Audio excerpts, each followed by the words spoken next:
This is a calm Italian bedtime story. Let your eyes close and simply listen. The village clock never rushes the morning. In cities, time arrives suddenly.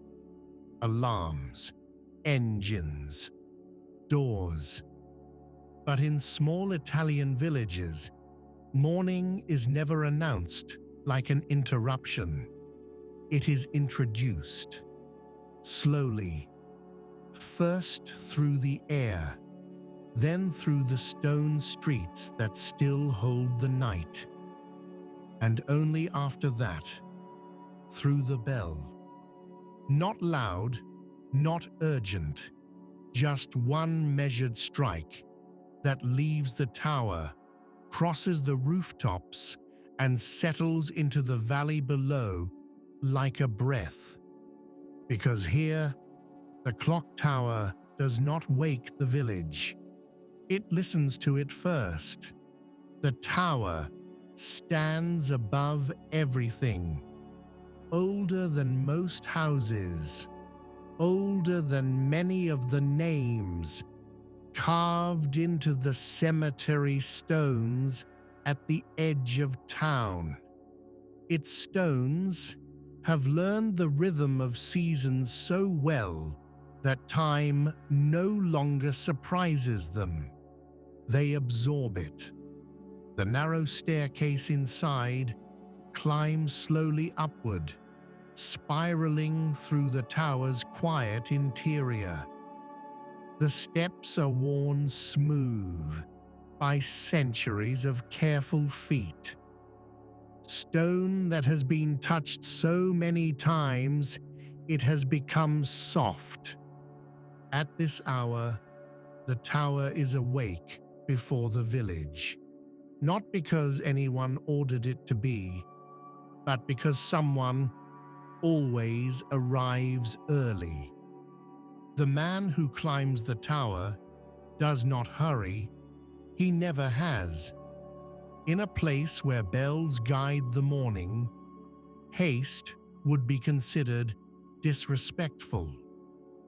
His hand touches the wooden door of the tower first, not pushing yet, just resting there, feeling the cool grain of the wood that has faced every sunrise for generations.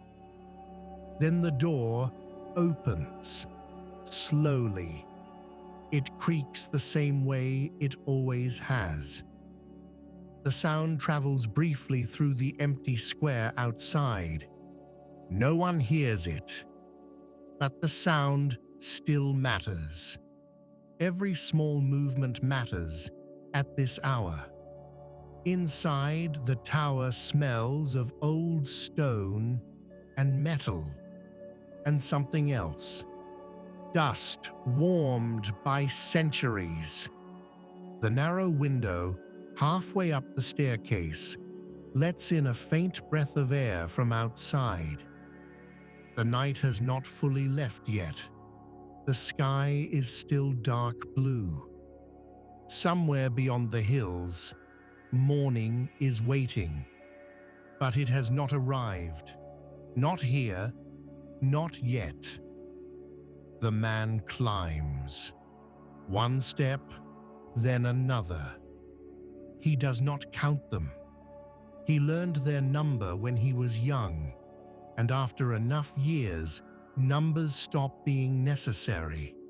The handrail is iron, cold. His palm rests on it lightly as he moves upward. Above him, the bells wait. They do not move yet. But bells always feel different in the hour before dawn. Even silent metal holds a kind of tension, a readiness. Outside, the village square is empty.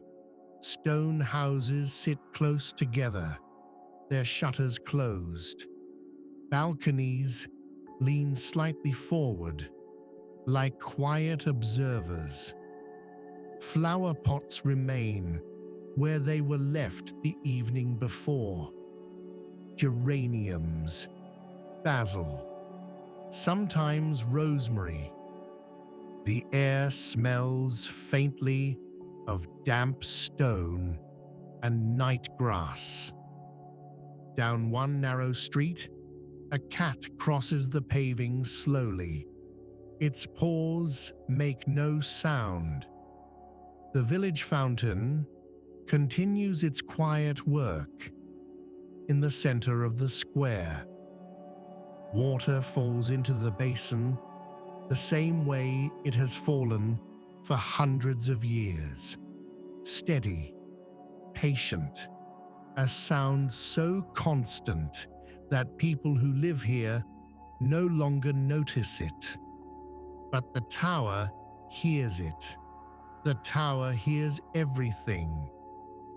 At the top of the staircase, the wooden door opens into the bell chamber. The bells hang above thick beams that have darkened with time. Large ones, small ones, each one cast in a different year, each one with its own voice. The metal surfaces are dull in the early light, not polished, not decorated, just used. The man walks toward the smallest bell first. His hand touches the rope that hangs down beside it. The rope is rough, fibers worn from decades of use. He does not pull it yet. Instead, he looks through the open arch of the tower. From here, the entire village is visible. The rooftops, the narrow lanes, the dark shapes of olive trees beyond the houses, and the valley below. Still quiet, still sleeping. The first light of morning sits somewhere far behind the mountains, not rising yet, just preparing. In the kitchen of one small house, something begins to move.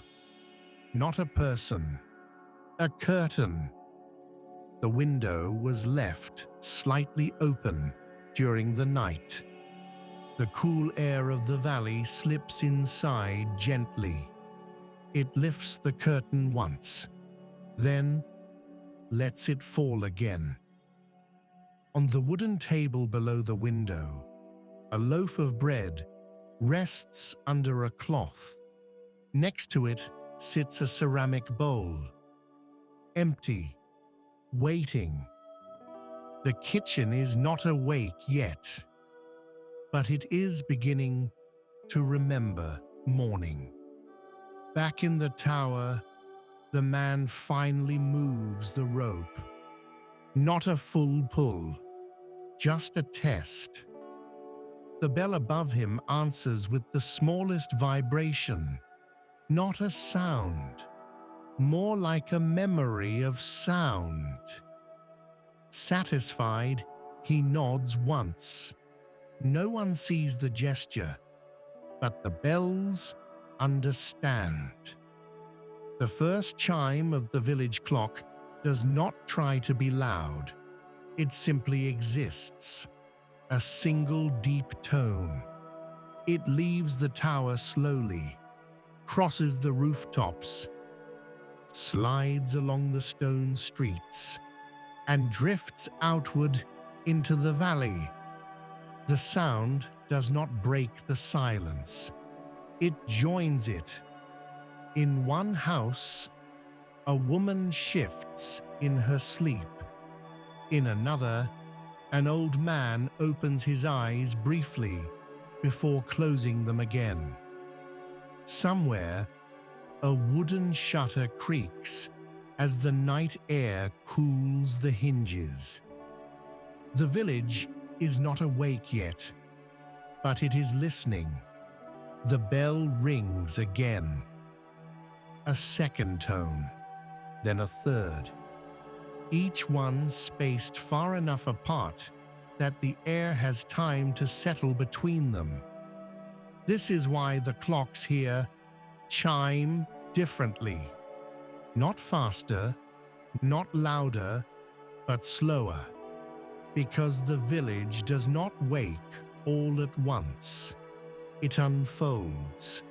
In the small bakery near the square, flour rests quietly on a wooden counter. The baker will arrive soon, but not yet. For now, the room holds the faint scent of yesterday's bread. The oven bricks are cold, but they remember heat, and they will remember it again before long. Outside, the first hint of light finally appears above the hills. Not sunlight, just a soft silver brightness that touches the highest stones of the tower. Dew has formed along the grass beyond the houses, tiny drops holding the last pieces of night. The bell rings once more, and the sound travels farther this time, over vineyards, over olive groves, across the small road that winds down the valley. Everywhere it goes, the morning follows slowly behind it. The man in the tower does not rush the final chime. He waits, because he knows something the city clocks never learned. Morning is not something you command. It is something you welcome. And in this village, it always arrives gently. First through the air, then through the stone streets, and finally through the bell. And in this village, morning never arrives suddenly. It spreads quietly, like light sliding across the stone. The man in the tower rests both hands on the rope now. The bell above him is still, heavy, patient. He waits before the next pull, because the space between sounds matters just as much as the sound itself. In places like this, silence is not emptiness. It is part of the rhythm. Below him, the village square remains wrapped in that last layer of night that exists only before dawn. The fountain continues its soft conversation with the basin, water touching water, a sound so familiar that the stones around it have learned to echo it gently.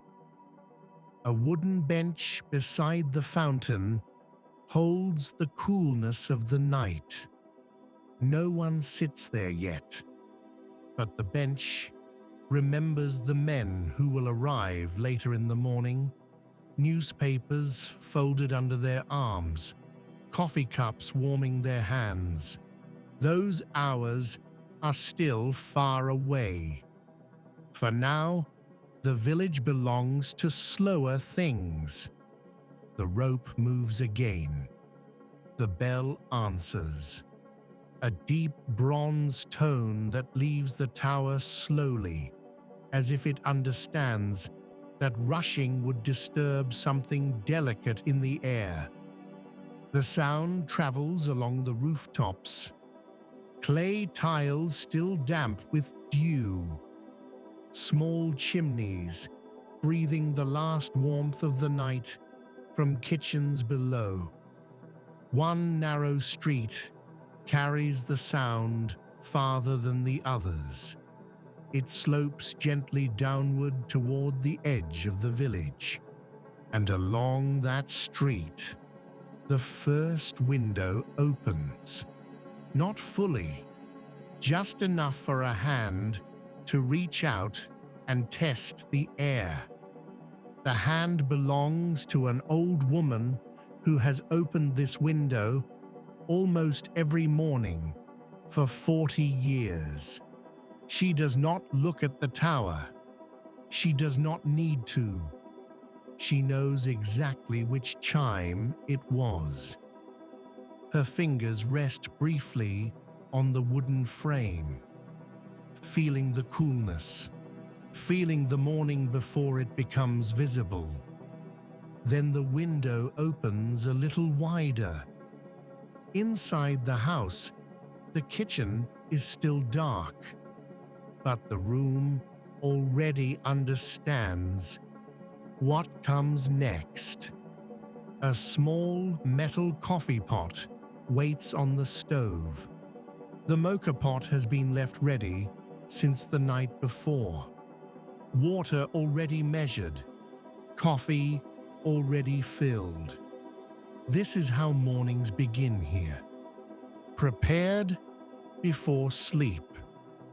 The woman lights the stove with a soft click. A blue flame appears beneath the pot. No hurry, coffee will take its time. Everything here does.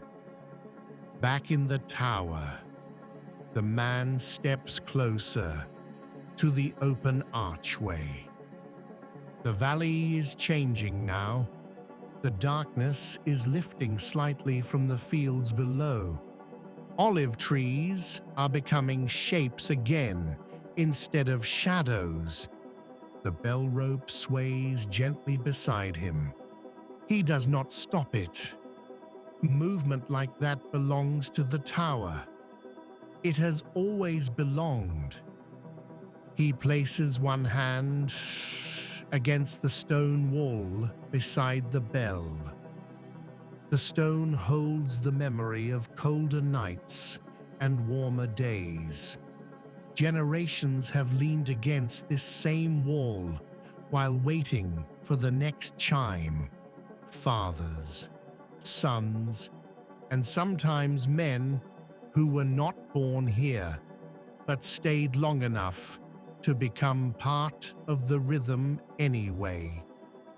The bell above him seems almost to breathe, metal warming slowly in the morning air. Another chime. This one travels differently. Morning air carries sound farther. The tone reaches the small vineyard just beyond the village. Rows of vines stretch quietly across the slope. Each leaf holds tiny beads of dew. The bell touches the vineyard, and the dew trembles slightly before settling again. Somewhere in the distance, a dog lifts its head briefly, then lowers it again. Even animals understand the pace of this hour. Nothing here wakes abruptly. In another house near the square, someone moves through a hallway, bare feet across old tile. The sound is soft. The person stops near a wooden cabinet. Inside the cabinet sits a stack of small plates, a bowl, a jar of apricot jam. A spoon is taken out, placed on the table beside yesterday's bread. The bread knife rests where it was left. The blade catches the faintest reflection of the light that has not yet entered the room. The person pauses, listening, waiting for the next bell, because the bells here do not simply measure time, they organize the morning. The man in the tower knows this. That is why he waits longer before the next strike. He looks out again, across the rooftops. Some shutters remain closed. Others have opened slightly. The square is still empty, but it will not stay that way for long. Soon the baker will cross it. Soon someone will sweep the doorway of the small grocery shop near the corner. Soon the smell of bread will begin to drift through the streets. But none of that can happen yet, because the bell has not finished speaking. The rope moves again. The bell answers with another deep voice. This one lingers longer in the air. It reaches the stone walls of the church beside the tower, slides along the narrow alley that leads toward the cemetery road, and then spreads outward into the valley, where the first real light now begins to appear. Still soft, still pale, but no longer night. Morning is arriving carefully, as if it has been invited. The man releases the rope. The bell settles slowly above him.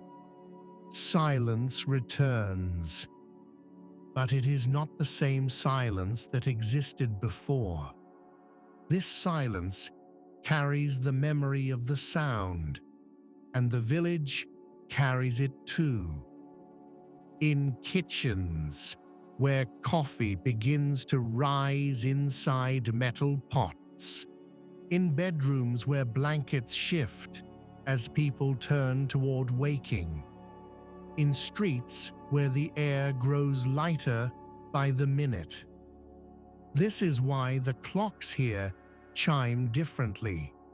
Not because the mechanism inside the tower is unusual, not because the bells were cast in a special way, but because the village itself listens, and the bells have learned to speak the language of places that wake slowly, places where stone holds memory, where morning arrives through dew on the grass, through bread resting on wooden tables, through windows opening quietly to the valley air, and finally, through the bell, one last time, soft, patient, welcoming the day the same way it has been welcomed here for centuries.